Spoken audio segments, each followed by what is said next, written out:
First off, your name and title. I'm David Fillingim. I'm Associate Professor of Psychology and Philosophy here At Shorter College. Tell me a little bit about your history. What made you want to become a teacher? Well, I guess I first got the idea when I was a college student, and then spent a few years doing other things, and just got to a point where it was time to change jobs, and sort of went back to the original plan, went back to school and got the PhD. You're a local Roman. Well, I've lived here for 9 years. And where was your... I grew up in Savannah. So you came up from South Georgia, North Georgia. Yeah. We lived in Kentucky for a while, North Carolina, South Carolina, lived all over. What was it about the Coosa Valley area in Rome that you stayed here for 9 years and you fell in love with? Well, I came here just because this is where I found a job.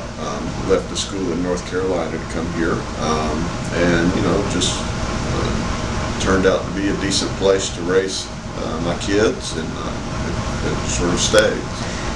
You've also had a hobby, writing a book. Yeah, actually, I've written 4 books. Okay?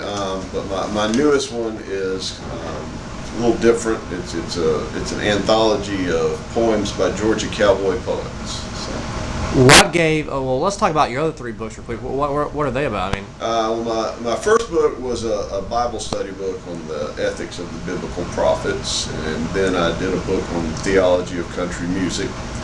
And then my third book was an anthology that a friend and I put together on Southern gospel music. Well, tell me about this newest book. Well, Georgia Cowboy Poets, I got the idea when I was down at the Booth Western Art Museum in Cartersville. So I've been attending events there for a few years. And I just sort of became aware that there are a lot of cowboy poets in Georgia. Cowboy poetry we associate with the western states, with the cowboy poetry revival that started in Elko, Nevada in 1985.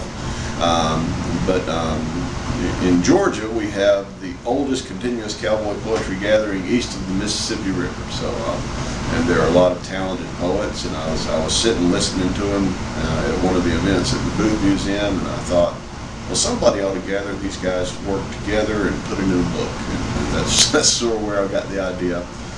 Worked on it for 2.5 years, off and on 3 years. Then of course it took the publisher about a year to get it from my raw manuscript into finished book form. So how hard is it to write a book? Well, the hardest thing for me is making the time. Because my work here is demanding. Being a professor doesn't pay like people seem to think it does. So I also end up taking on some extra work to make extra money. And I don't make any money writing books. So having the discipline just to make the time to do the work is the hard part. I mean, the actual writing of it I find enjoyable. I don't really find difficult at all. With this book, there were some sort of unique challenges. Since I was collecting the work of other people, some of them don't use computers, so they would send me things either typed on an old-fashioned typewriter or written out by hand, and I'd have to transcribe it. There's one of the guys who didn't even have his poems written down. He writes them in his head and memorizes them as he writes them, so he can recite them. So I transcribed his from a CD. So so that was a challenge. And then of course, getting people to send me their work when I was ready to be working on it. There are some there were some timing issues I ran across in the process of doing this book. How hard is it to find a publisher and actually get a book published? Well, my first 2 books, my first book, I had sent to several publishers and it was rejected by all of them, and then one of them sent me a letter a couple of months later saying that their director had retired and the people who had taken over liked my book and wanted to do it. So that was my first experience, and then my other 3 books have been with Mercer University Press. I already had a relationship with the director. We had been in school together.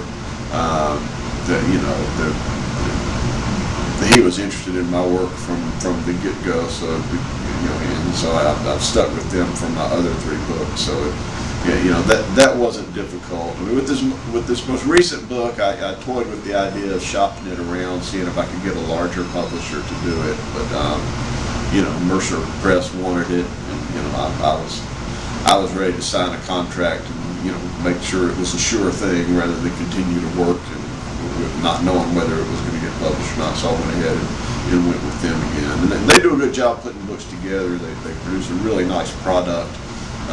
They're not quite as successful at marketing as some larger publishers would be. So it's a lot of that responsibility falls on the author. So you mentioned that there's not a lot of money in book writing. Well, especially not academic publishing, which is what most of my books have been. This one's kind of semi-academic. There's kind of a scholarly introduction to it, and then the rest of it is for mostly just for fun. But there's no money. I haven't made a penny on any of the 3 books I've done with Mercer University Press. So. Then why write? Well, I mean, one reason is it's one of the things professors do. I mean, if you're going to re-enter the job market at some point, you want to continue to build your resume and make yourself look like a credible scholar.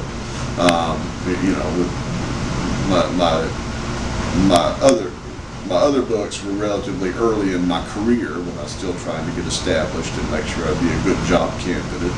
Now I'm later in my career. This book was mostly for fun.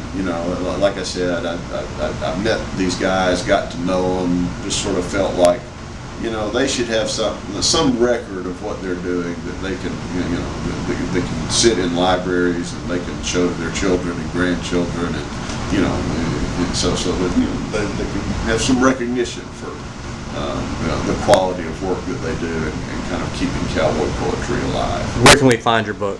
Well, right now I don't think it's any of the local bookstores. I'm hoping to get it into Barnes and Noble. Of course, it can be ordered from the publisher. It can be ordered from other online booksellers. Is there a website? And I got a whole bunch of them in the trunk of my car. If anybody sees me driving around town, you can flag me down. But the publisher's website is mupress.org, Mercer University. So it's mupress.org. You can order it there.